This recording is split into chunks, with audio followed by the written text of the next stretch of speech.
78 constitue-t-elle pour vous un tournant stratégique de votre carrière de professeur? Effectivement, Boiron? madame. 1978 est l'année à laquelle j'ai défendu ma thèse de mémoire de fin d'études supérieures à l'université Gamal Abdel Nasser de Conakry. D'accord. En fait, j'ai étudié à l'université Julius Nyerere de Kankan. Mais à l'époque, toutes les soutenances se faisaient à Gamal. Donc, nous avons soutenu à Gamal. En ce moment, c'est les ministres du gouvernement qui venaient présider les soutenances. Très bien. J'avais la chance d'avoir le docteur Tsike comme président de la Tsike soutenance. Camara, oui. Ouais. Après cette soutenance, j'ai été muté à l'Institut Pasteur de Kindia comme chef du laboratoire de bactériologie. J'ai fait 3 ans, 5 ans à l'Institut Pasteur de Kindia et on a eu des bourses pour Moscou. Je suis parti donc avec 2 autres à l'Institut central d'épidémiologie de Moscou, Très bien. où j'ai fait pendant 5 ans le PhD. Le PhD. Je suis revenu servir à l'hôpital Donka, dans les laboratoires de recherche de l'hôpital Donka.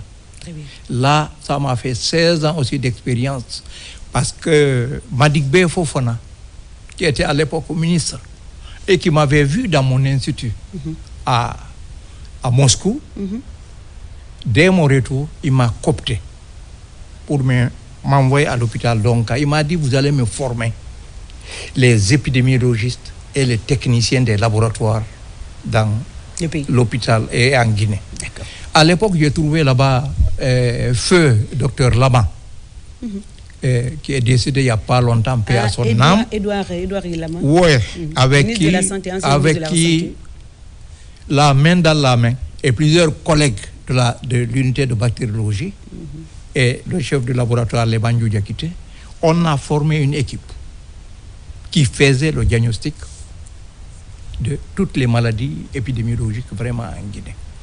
Maintenant, en 2016, le ministre Ousmane Souare, qui connaissait l'Institut Pasteur de Kindia et qui savait que c'était là où on nous avait formés pour la relève, m'a fait la confiance. Il m'a envoyé à l'Institut Pasteur de Kindia, où je suis reparti encore pour 16 ans. Je vais vous dire que à Pastoria, j'ai trouvé un centre pratiquement qui n'existait plus. En quittant, je suis heureux de quitter, j'ai laissé le meilleur centre de recherche de la Guinée. Je n'ai pas honte de le dire, même si certains ont voulu vraiment peindre ça en noir. C'est le meilleur centre de recherche que j'ai laissé pour la Guinée. C'est à mon honneur et j'étais content. J'ai donc passé 16 ans à reconstruire cet institut. J'ai ramené les experts qui avaient quitté, nos amis soviétiques, où j'avais fait des études. Je les ai ramenés, c'était un grand plaisir pour eux de me retrouver. Et nous avons relevé encore l'Institut. Nous avons rééquipé entièrement cet institut. Le ministre Yero Baldé aussi nous a beaucoup aidés. À l'époque, plus de 8 conteneurs sont venus de Moscou, mais le gouvernement nous a facilité tout. Il a fait des lettres au ministre du budget et tout est rentré presque gratuitement. Donné par les Russes, installé à Pastoria de façon gratuite. Ça s'élevait à plus de 50 millions de dollars. Gratuitement envoyé. Parallèlement à mes travaux de l'Institut là-bas à Kindia, j'ai créé une école doctorale. Dans cette école doctorale, dans le cadre, pour appuyer le ministère de l'Enseignement supérieur et de la Recherche scientifique qui a un projet de 1000 PhD, 500 masters. Bon, moi, je vais ajouter là-bas après quelque chose. D'accord. Il serait bien d'ajouter là-bas maintenant au moins 10 docteurs et sciences ou docteurs d'État, parce qu'il n'y en a pas encore. C'est un peu, voilà. On n'entend pas trop. On viendra, parce que ce diplôme aussi n'est pas tellement... Voilà, je veux juste... Allez-y, vous avez autre chose avant de oui, donc, pour... parallèlement à mes activités de recherche et de formation qu'on a donné là-bas à Pastoria, on a sorti plusieurs PhD, plusieurs masters. Et parallèlement à ça, moi, je faisais le doctorat et sciences avec mes amis russes. Parallèlement à votre poste de responsabilité, vous avez quand même, c'est juste la question qui va s'en suivre, professeur Boireau. Quelle a été donc votre motivation pour entreprendre une si longue carrière? J'ai terminé le PhD en 1990, mais là-bas, nos maîtres, ce n'étaient pas les PhD. Là-bas, nos maîtres étaient les académiciens. Tout le monde le sait, c'était des académiciens. Au minimum, c'est le doctorat et sciences. Okay. Alors, ces gens ont vu que je voulais vraiment apprendre et que j'avais vraiment la possibilité, parce qu'on ne veut pas seulement, ce n'est pas seulement ce qu'on veut, mais il faut avoir la capacité aussi. Il faut avoir la capacité. Pour la première fois, ils ont pris vraiment un Africain pour faire le doctorat d'État, directement là-bas, que j'ai soutenu en 2020, en pleine période d'Ebola, de Covid. Tout à fait. Et donc, ce parcours-là me sert à mieux servir la Guinée. Parce que je peux faire des choses que personne d'autre ne peut faire dans le domaine. D'accord. En tout cas, vous n'êtes pas nombreux à avoir ce diplôme, un doctorat et sciences. Doctorat et sciences, doctorat d'État. Et pour le moment, je serais très heureux qu'il y ait d'autres pour qu'ensemble, on lutte pour aider vraiment la Guinée. Pour la postérité, c'est vrai que vous avez formé, comme vous avez dit, vous avez formé des docteurs à l'Institut de Pastoria. Est-ce qu'aujourd'hui, vous avez, professeur, vous avez à mesure, c'est vrai que les médecins ne vont jamais à la retraite, vous pouvez quand même former des médecins dans le domaine dont vous voulez faire valoir? Tout à fait. En quittant Pastoria pour revenir à Conakry, ça m'a facilité encore la volonté de former. Là où je suis, il y a des Comoriens. À l'Institut, là-bas, on avait des Congolais. On avait des Tchadiens qui venaient se former là-bas. Mais maintenant, je continue avec eux, ici. Si vous voyez chez moi là-bas, si ce n'est pas un dimanche comme aujourd'hui, c'est rempli d'étudiants qui sont venus pour faire les thèses. Parce que mieux qu'un docteur d'État ne peut consulter une thèse mieux que nous. Nous sommes les mieux habilités à le faire. D'accord. Voilà, oui. Très bien. Professeur, moi j'ai une autre question. Avant ces diplômes, il y a, c'est-à-dire S-Sciences, ou en tout cas un PhD, il y a une ligne de conduite à faire respecter. Il faut faire des publications dans le domaine scientifique. Beaucoup de publications avant d'accéder à un titre, à un autre grade. Oui. Alors, parlez-nous un tout petit peu du nombre de publications que vous avez eu à publier, au nombre de livres ou de thèses que vous avez eu à publier et au profit de la communauté des chercheurs, ensuite des jurys pour apprécier le travail que vous avez quand même, vous avez voulu mettre au service de la santé. Merci beaucoup. On ne devient pas PhD sans avoir au moins sorti 3 articles dans des revues internationales. Tout cela, nous avons franchi ça déjà là-bas. Okay. Mais le PhD qui forme normalement les masters et les masters qui forment les gens de la maîtrise, ceux de la maîtrise qui peuvent aider ceux de la licence, puisqu'on n'est pas redescendu jusqu'au vers là-bas. Mais je vais vous dire qu'il y a une grande différence entre un détenteur de PhD et un détenteur d'un doctorat en sciences, ou que les Français appellent le doctorat d'État. Okay. Pour être docteur d'État, c'est extrêmement coûteux. Et il faut beaucoup d'efforts. Le doctorat, le PhD, on le fait dans 3 ou 5 ans. C'est bac plus 8, normalement. Vous terminez le PhD. Mais le doctorat d'État, de 90 à 2020, ça fait près de 30 ans que je suis en train de travailler sur ce doctorat d'État. C'est tout un cycle. Oui, c'est beaucoup de temps à consacrer à la formation. Et là, vous ne pouvez pas faire aussi ce doctorat d'État sans avoir... Vous avez vu mon curriculum vitae? Il y a plus de 60 articles. 63, pour être précis. D'accord, voilà. 63, donc, 63 articles, à l'époque, qui sont utilisés pour mériter et avoir ce doctorat d'État, qui est envoyé partout dans le monde.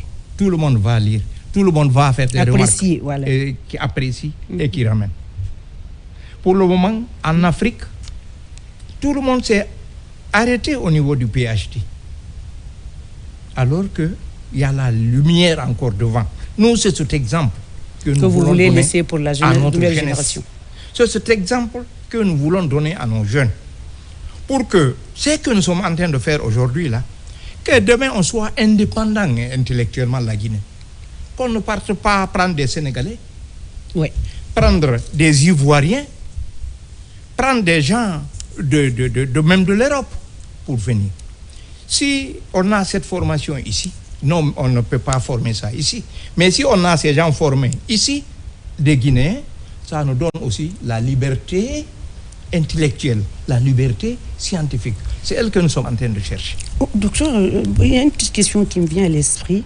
Il y a à un moment donné, on parlait à notre c'est-à-dire pas à notre époque, hein, parce que je suis... voilà. En tout cas, le CV que nous avons, ça s'arrête au niveau de la maîtrise. C'est-à-dire qu'avant, Gamal formait jusqu'au niveau de la maîtrise. Il y a le DUC, diplôme universitaire général, et puis on a la licence, ensuite on a la maîtrise. Mais aujourd'hui, les choses ont changé. La maîtrise, et puis on a le master. Le master vient les autres. Donc, est-ce qu'on peut revenir un peu sur ce nouveau format-là? On parle de licence 1, licence 2. On peut même s'arrêter à licence 1. Licence 1. On continue, on a son diplôme, on a son examen, on a son diplôme. Et puis, si tu veux continuer en master et avoir plus tard son doctorat, je ne sais pas, être docteur en quelque chose, ou en PhD, on est parfois un peu confus par rapport à ces étapes de diplôme aujourd'hui. Avec votre permission, je vais élucider. D'accord. Il faut un peu éclairer la lanterne de ce qui nous regarde. En Guinée, on n'était pas membre du CAMES longtemps. Ensuite, c'était le LMD qui est venu. Voilà, ce n'était pas ça avant. Il y avait la maîtrise, le master, le DUG, dont vous faites allusion, qui équivaut au master. Oui, et le PhD. Les gens s'arrêtaient là. En réalité, maintenant, la licence est venue là. La licence, c'est les apprenants. La licence, vous ne pouvez rien confier à quelqu'un qui a fait la licence en matière de recherche scientifique. Il faut le master quand même. Il faut qu'il parte plus loin. En réalité, en Guinée, malgré le LMD, certains revenaient de la Turquie des autres pays européens, mais après 4 ans de formation. La licence, c'est 3 ans de formation. C'est juste pour apprendre l'étudiant à vraiment à faire ses propres recherches. Voilà. Pas les recherches scientifiques approfondies. Voilà, donc c'est lui la licence. La maîtrise, là, c'est pour approfondir justement la formation de la licence. Donner un niveau universitaire pour que l'étudiant puisse vraiment, eux-mêmes, l'État les emploie beaucoup. En licence, presque même l'État ne les prend pas. Donc, maîtrise, on les prend. Là, on a bac plus 4, c'est pas ça? Oui. Oui, bac plus 4. Avant, c'était, de bac licence, plus master. 3, c'est la licence. Okay. Bac plus 4, c'est la maîtrise? C'est la maîtrise. Oui. Et aujourd'hui, il y a le master qui vient s'ingérer dans maintenant, ça. Le master... Ça reste toujours bac plus 4. Oui, avec le master. Non. Oui, c'est bac plus... c'est 2 ans après la licence? La maîtrise. Oui, tu as le master. Oui. C'est ça, je dis. C'est le master. Le master, on commence à spécialiser la personne. Le master, on commence à confier les recherches pointues aux jeunes. On leur donne toute la notion et les démarches de la recherche. La méthodologie et tout ce qui s'ensuit. Par une thèse de soutenance. Oui, par un thème bien défini. Du master. Maintenant, le master, il y a le master professionnel, il y a le master de recherche. Oui. Dans tous les cas, certains même divisent ça en master et master 2. Oui, mais c'est 2 ans de master, pas master 1. Donc, mettons plus de 2. Parce que c'est 2 ans. Non, c'est en Europe là-bas. Okay. C'est tellement cher. Okay. Certains te font 1 année. Ils te disent, bon, j'arrête d'abord là. Quand j'aurai de l'argent, je viendrai faire le master 2. C'est coûteux. C'est coûteux. Voilà. Même chez nous, c'est un peu coûteux, ça va dans les vingtaines de millions. Maintenant, celui qui a le master là est déjà dans une spécialité. Il a une thèse qu'il a défendue. Il se prépare pour 3 autres années pour le PhD. D'accord. D'accord. Le PhD, c'est bac plus 8. C'est-à-dire, certains te feront 3 ans. Il y en a même, c'est près entre 3 ans et 8 ans. Parce que si vous allez dans les autres pays, par exemple aux États-Unis, vous ferez 1 année d'anglais si vous ne maîtrisez pas l'anglais. Il faut faire 2 ans, oui. Si c'est à Moscou, ici, il faut faire langue. 1 année de langue. Oui. Donc, comptabilisez tout ça. On vous dit 3. Normalement, c'est 3 ans. Plus la langue, les gens font 4 ans. Mais ceux qui retardent, feront les 8 ans. Mais c'est vrai, quand on revient avec ce background, cette formation, on doit mettre ça au service des jeunes. Alors, d'où votre présence sur ce plateau, partager cette expérience avec le public, ensuite les jeunes médecins qui veulent aller plus loin. C'est vrai que la formation, quand même, il faut le dire, est très coûteuse. N'est-ce pas, professeur Oui, là, Boafo? il faut remercier nos autorités. C'est tout cela, individuellement pris, est presque impossible. Oui. On avait cette chance dans nos autorités qui en font pour la pépinière et la formation des jeunes une priorité. D'accord. Ce qui fait que, sinon, si tu dis c'est le PhD et tout ça, là, c'est extrêmement coûteux. Mais je n'ai pas dit ce que les PhD sont capables de faire. D'accord. Le PhD, tu ne vas pas seulement utiliser la science. Tu vas œuvrer, tu vas rechercher, tu vas découvrir, tu vas apporter quelque chose de nouveau. C'est ça, le PhD. Maintenant, quant au doctorat d'État, là, c'est la consécration. C'est le diplôme le plus élevé du monde. Tu es, en réalité, le PhD. Pour faire le professorat, ici, il faut fournir des dossiers. Beaucoup de dossiers. Mais celui qui a le doctorat, qui est d'office, même si tu ne passais pas par la petite route là, par la courte route du PhD, tu es d'emblée titre de professeur quand tu fais le doctorat. Donc tu es docteur et sciences. On ne te demande même plus est-ce que tu as le professorat. On te dit non, tu es d'emblée professeur. Et quant au PhD, C'est tout un rouage. Moi, je l'ai eu en 2014, ici. Il faut faire quelques publications quand même et présenter, voilà. Mais c'est vrai, on va encore aller un peu plus loin. Vous allez nous raconter un peu de quelle manière ou comment vous avez pu quand même mettre ça, toute cette expérience, toute cette expertise au service de l'administration. Vous avez dit que vous avez servi à Pastoria, appelé l'Institut Pasteur de Guinée de Kindia. Vous avez servi pendant combien de temps? 10 ans plus? Voilà, on a eu beaucoup de chance. On remercie nos autorités. D'alors, à l'époque, les deux premiers de Gamal et les 2 premiers de l'Institut de Kindia, on les prenait ou on les retenait, en tout cas pour l'enseignement supérieur et la recherche scientifique. D'accord. L'année là, on a pris les 4 des 2 côtés, on les a amenés à l'Institut Pasteur de Kindia, qui était déjà en création. Donc, c'est nous qui avons lancé le premier centre de recherche de Guinée en microbiologie et en virologie de Kindia. Et aujourd'hui, il n'y a pas seulement l'Institut de Pasteur de Kindia, il y a d'autres instituts, n'est-ce pas? À Kindia ou bien partout en Guinée. Oui. Et il y a d'autres instituts, mais vous savez, ces instituts-là... Ou Kindia reste... spécialisé. Kindia reste l'institut de référence. Oui. Mais ça date pas d'aujourd'hui. Il y a le CERESCOR, ici.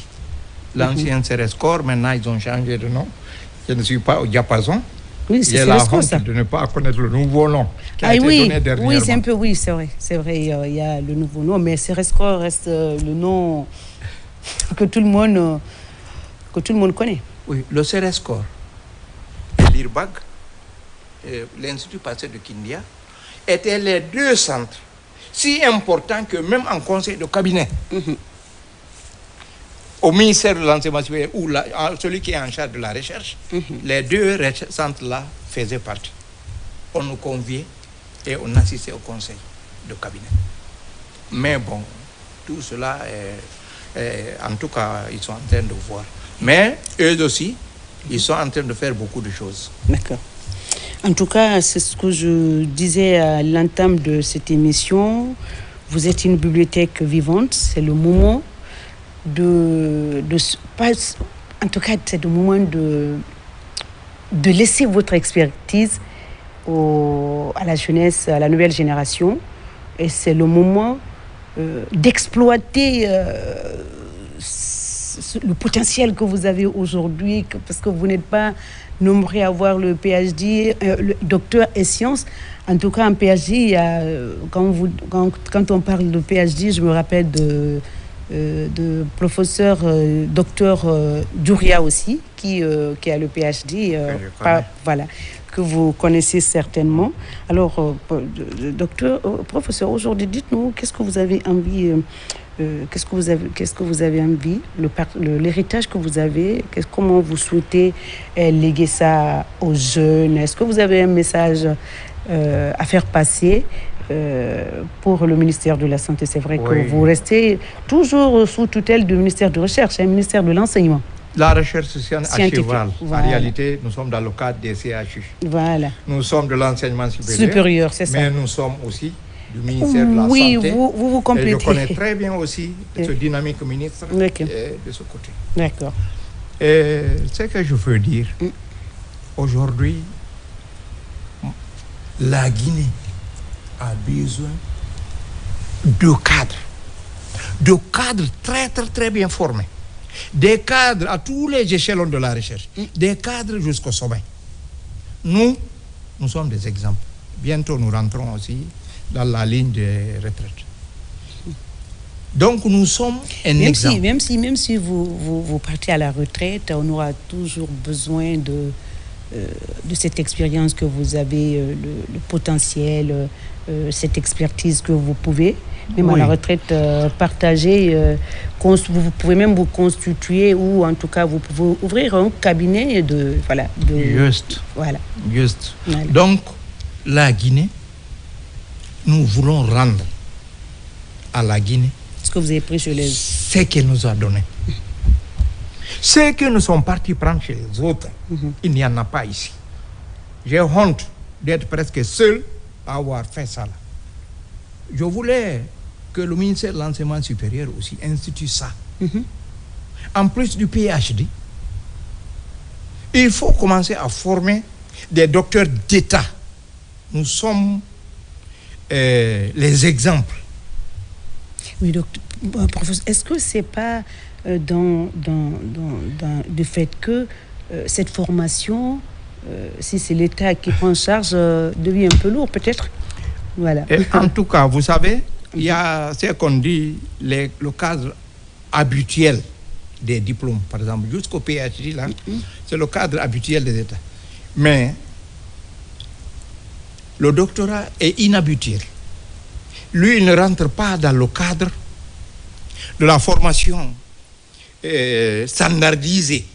D'accord. Il faut un talent, il faut beaucoup d'approches pour qu'on vous dise, bon, vous, et on regarde tout ce que vous avez d'abord de choses. Est-ce que tout ce que vous avez là, en pépinière et en choses, est-ce que vous pourrez faire ça? Donc, il faut, nous voulons donner à la Guinée ce qu'elle nous a donné en formation. Nous voulons arrêter. Je vais vous dire, quand il y a eu les épidémies là, d'abord de Ebola. C'est ça, justement. Ensuite du Covid, des choses. Tout le monde souffrait pour le diagnostic. Nous, on le faisait couramment là-bas. Rapidement. Parce que moi, là-bas aussi, pour former les jeunes, on ne peut pas toujours dire à un PhD de former un PhD. On envoyait des docteurs d'État qui ont fini dans leur spécialité pour venir arrondir vraiment la formation des jeunes de là-bas. Donc, nous voulons vraiment que la Guinée soit aussi indépendante sur le plan intellectuel. Tout va de pair, hein? Tout va voilà. de pair. Il y a beaucoup d'efforts actuellement là-bas, dans le département, et les départements même au niveau de la santé, mais il faut qu'on forme encore davantage. J'ai salué les 250 femmes master ou PhD, les 1000 PhD, les 500 masters. Tout cela est excellent. Mais il faut commencer déjà à voir les horizons. Voilà, c'est des prévisions. Voilà. Pourquoi? Voilà. Faut pas qu'on se limite à ça. Il ne faut pas qu'on se limite à ça. Il y a des horizons nets. Les derniers diplômes, ça c'est à l'international. Quand quelqu'un parle, on vous dit, vous êtes docteur d'État. Dans toutes les conférences internationales, c'est tout de suite le respect. Alors la Guinée mérite tout ça. Moi, je remercie le peuple de Guinée pour avoir aidé, appuyé pour tout ça. Mais je veux donner ça aussi. D'accord. Sans arrêt. Vous avez donné beaucoup. Population. C'est pourquoi je vais profiter un peu de lire un peu ce document que j'ai sous la main avant de laisser les téléspectateurs nous rejoindre dans la deuxième partie. Vous avez occupé le poste de vous avez été directeur à l'Institut Pasteur de Kindia de 1978 à 84, chef du laboratoire de bactériologie médicale au centre hospitalo-universitaire sud de Conakry, professeur de microbiologie à l'université Gamal Abdel Nasser de Conakry. Vous avez également été chef de l'unité de bactériologie médicale du laboratoire central de biologie médicale du sud de l'hôpital national de Donka 1990-2007, secrétaire scientifique de l'hôpital national Donka 94-2007, membre du comité national de lutte contre les épidémies en Guinée depuis 1992, bactériologiste en chef du site sentinelle de surveillance de hémophilie, influenza B et des méningites bactériennes pédiatriques en Guinée, 6 au CHU de l'hôpital national Donka de 2002 à 2007 au sein de l'université de Conakry, maître de recherche, maître de conférence depuis 2008, professeur de bactériologie médicale à l'université Gamal Abdel Nasser de Conakry de 1990 à 2007, directeur général de l'Institut de recherche en biologie appliquée de Guinée, IRBAG, vous l'avez dit tout à l'heure, Kindia, de 2017 par décret D/2017 2017/293/RPG/SGG et président du conseil des directeurs et directeurs généraux des centres de recherche et documentation de Guinée depuis janvier 2011. Depuis le 17 novembre 2014, obtention de la promotion en grade d'académie de professeur directeur de recherche. Et avril 2020, nomination comme deuxième vice-président du bureau exécutif du conseil scientifique de riposte contre la pandémie de la maladie coronavirus.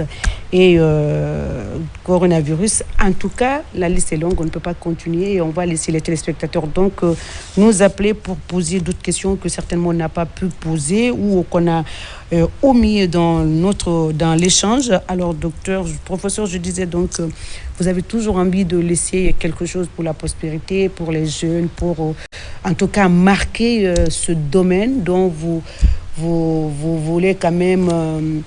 C'est vrai qu'aujourd'hui, il y a des épidémiologistes, il y a des jeunes professeurs en épidémiologie parce qu'ils sont passés dans cette émission lors du coronavirus, lors d'Ebola. Ils sont jeunes, mais vous avez envie d'apporter votre touche particulière pour augmenter la liste, en tout cas pour laisser à cette jeunesse ou à ces jeunes médecins. Est-ce que vous avez appris à l'étranger, notamment à Moscou, que vous voulez partager avec vos étudiants? On va appeler ça comme ça parce qu'ils ne pourront être que vos étudiants. Voilà, ils sont les futurs docteurs. C'est les futurs épidémiologistes et les futurs microbiologistes dans les différents laboratoires de référence dans le pays. C'est bien cela. Et vous avez vu, quand il y a eu l'épidémie de Ebola, oui. C'était très chaud à Guékédou.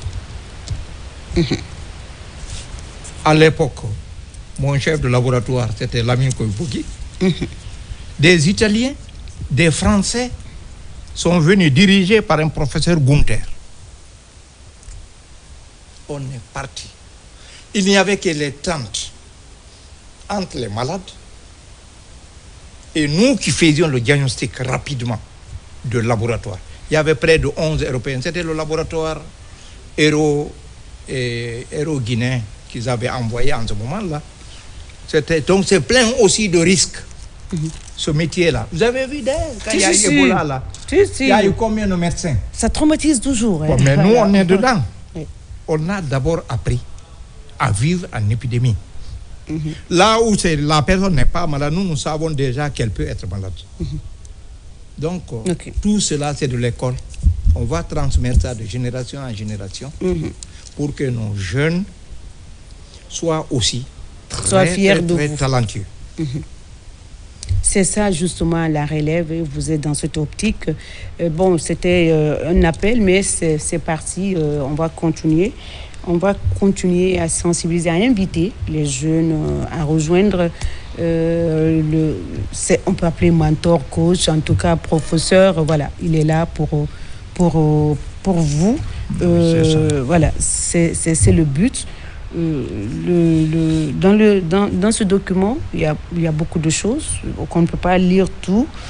C'est beaucoup les contributions sur le terrain dans la lutte contre les épidémies en République de Guinée. Allô?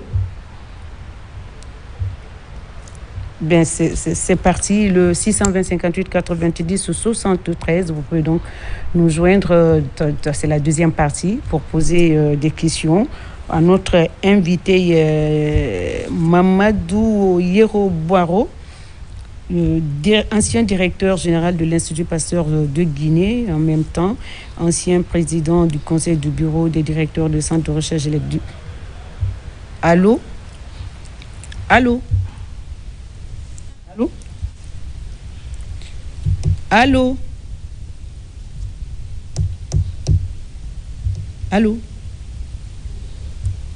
Allô? Bon, on ne reçoit pas à partir de là. La régie, si vous pouvez nous aider pour le retour. Voilà, on n'entend pas...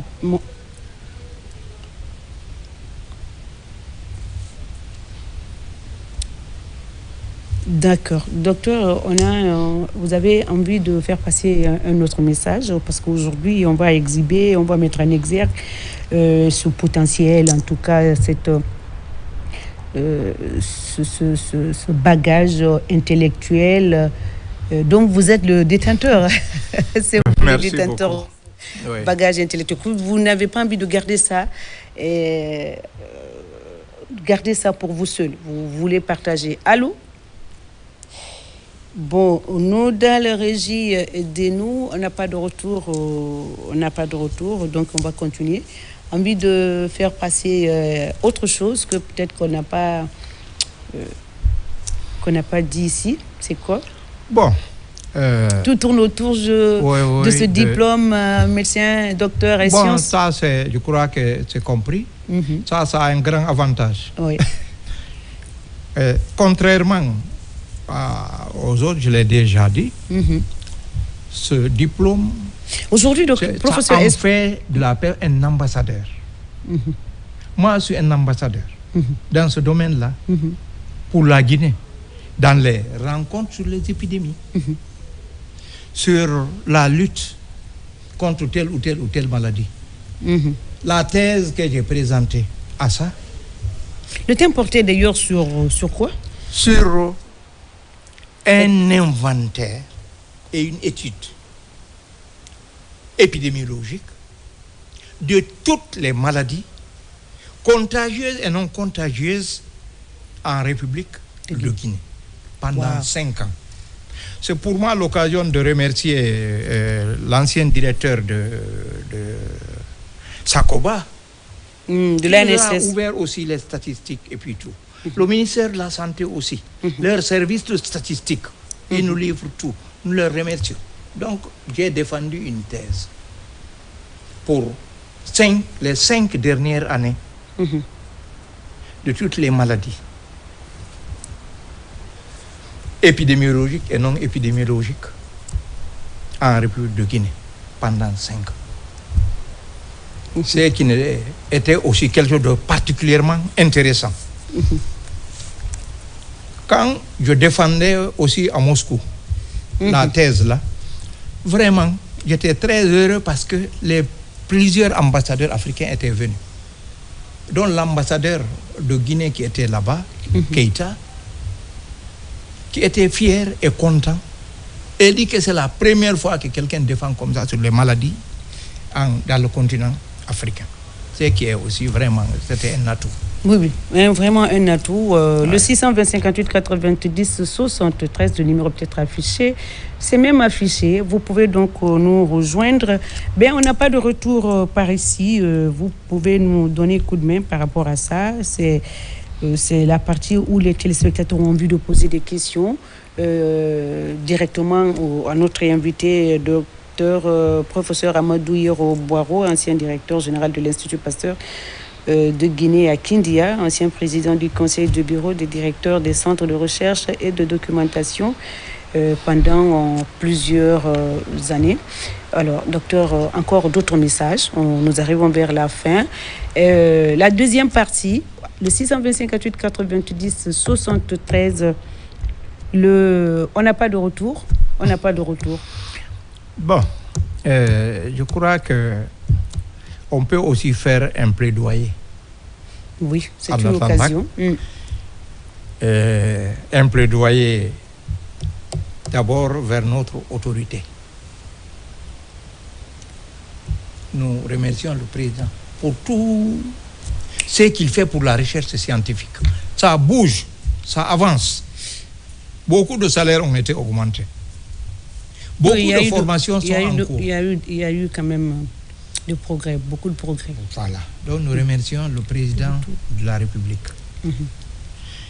Ensuite, nous remercions le ministre de la Santé et celui de l'enseignement supérieur. Peut-être que j'aurais dû les contacter avant de venir sur ce plateau. Mais ici, on ne dit que ce qui est bien pour être aussi bien. Et au ministre Bruno de la fonction publique, nous serions très heureux qu'on crée une grille pour le doctorat et sciences pour encourager les gens à aller plus loin. D'accord. Pour le moment, tout le monde est à A3.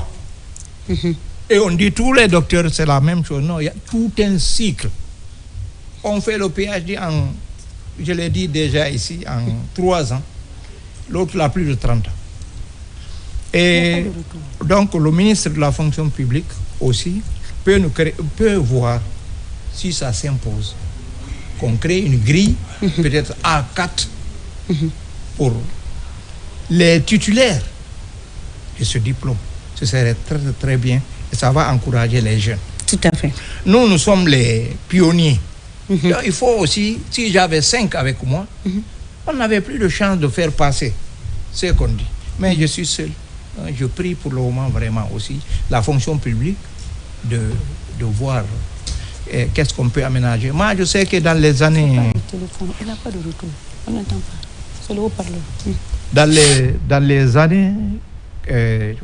une grille, j'avais assisté avec le professeur Diakité, qui était secrétaire général de l'enseignement supérieur à l'époque. On a assisté à une réunion à la fonction publique. Je voulais un peu en parler. Là-bas, dans la grille, c'était prévu jusqu'au doctorat. C'est le dernier diplôme. C'est le dernier diplôme dans tous les pays du monde. Et celui qui a ça, est déjà académicien d'emblée. C'est la pépinière aussi des académiciens.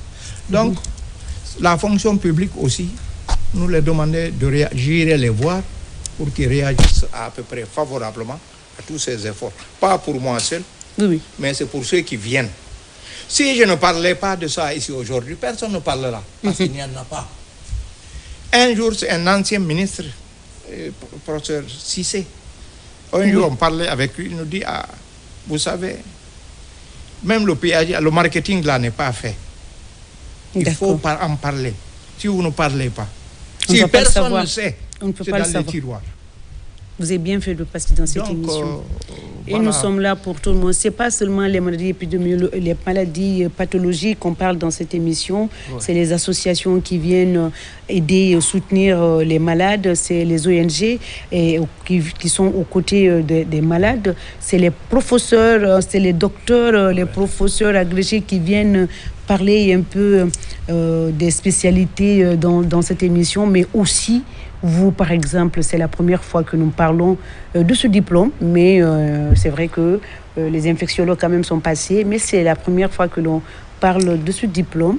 C'est comme vous l'avez dit, si vous ne faites pas cas, vous ne mettez pas l'accent sur ce diplôme, ça peut rester dans les tiroirs. Vous êtes là et c'est le moment de parler de ce diplôme et aussi d'inviter les jeunes à aller plus loin. C'est ambitieux quand même, il faut le dire.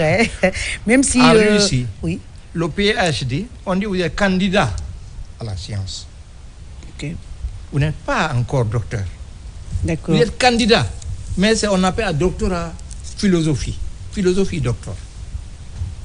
Donc, c'est le doctorat le plus répandu. Comme je l'ai dit. En tout cas, lui, il est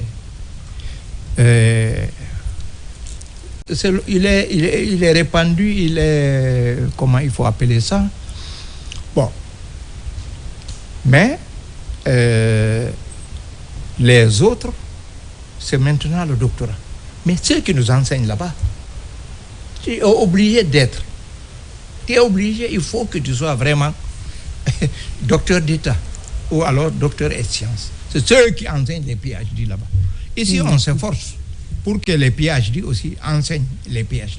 Donc nous, on est encore mieux préparés pour signer un dossier ou un document pour quelqu'un qui veut faire vraiment le PhD. Je suis le mieux placé. En tout cas, les gens de ma catégorie sont franchement les mieux placés. Très bien. Ouais. Nous arrivons vers la fin de cette émission et docteur, un dernier message parce que je crois, c'est une évidence. Le 28 décembre constitue donc une étape importante pour les Guinéens d'élire leur président et de franchir un nouveau cap vers la constitution de notre nation, notre paradis, voilà, c'est comme ça. Et nous n'allons pas travailler. Chacun va devoir jouer son rôle citoyen. On va aller voter chacun. Alors c'est pourquoi le dimanche qui va arriver, pas d'émission, pas de numéro, mais c'est le dernier avant les fêtes de fin d'année. Alors on va profiter pour inviter massivement donc les Guinéens à aller voter.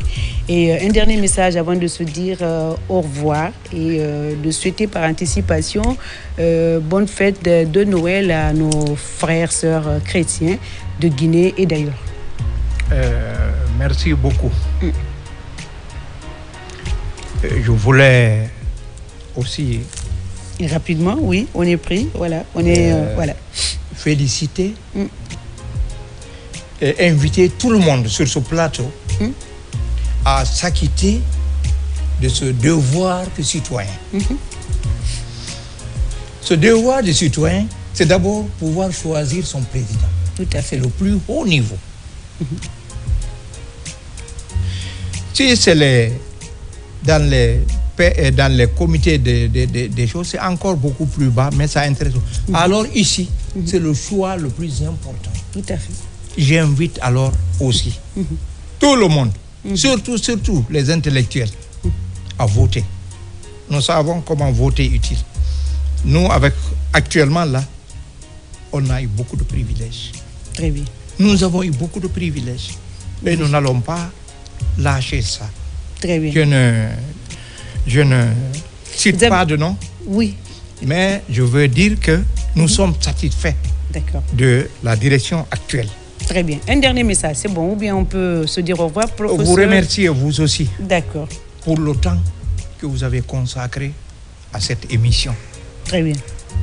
Pour les démarches, l'entretien permanent que vous avez consenti pour que cette réalisation pour produire ce numéro. Donc nous vous remercions. Nous remercions aussi le directeur de la RTG. La directrice. Oui, de la RTG, bien sûr. Et aussi le ministre de l'Information que nous connaissons dans les... Voilà. Excellence Fana, oui. Oui, nous les remercions tous parce que nous vous suivons tout de plus près. Et franchement, nous sommes très fiers de vous. Merci, professeur. Et merci beaucoup.